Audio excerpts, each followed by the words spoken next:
Now, I've covered the Epstein situation a few times now across different videos, but it's continuing to develop, and one thing that I've noticed is that, in particular, only one real news source has really been reporting any significant claims of evidence that they have, that being the Wall Street Journal. The Wall Street Journal obviously made the claim with the letters that Epstein was receiving letters from Donald Trump, and that Donald Trump's name was, in fact, on the Epstein list. Now, how come it's only the Wall Street Journal deploying these claims, these hefty claims that Donald Trump is a big player in the Epstein list? Now, how come no other news source is, talking about this?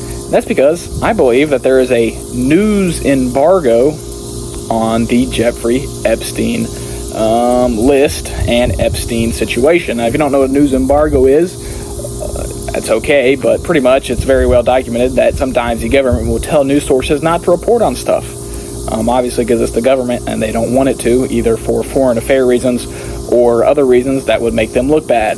Obviously, the Epstein case, Epstein list, Epstein situation would obviously make the government look bad, so they put a news embargo on that bad boy, and then boom, news sources can't report on it. So obviously, I don't think that the U.S. government put a news embargo and actually told the press about all the Epstein stuff and just told them don't tell the world about it. Put a news embargo on it.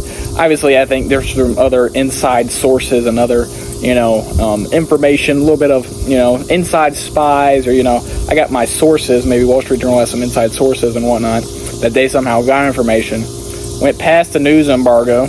Obviously, and then they're reporting to us now, and they're doing that stuff, and really that's why they're one of the only news sources that's really reporting big claims on this, because they're not respecting the news embargo.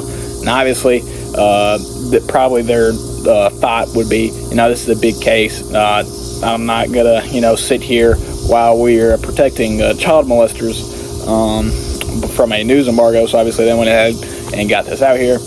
But then again, I don't, people talk about, Donald Trump's a bad guy. Hey, he's definitely on the Epstein list. Definitely was touching some kids and whatnot.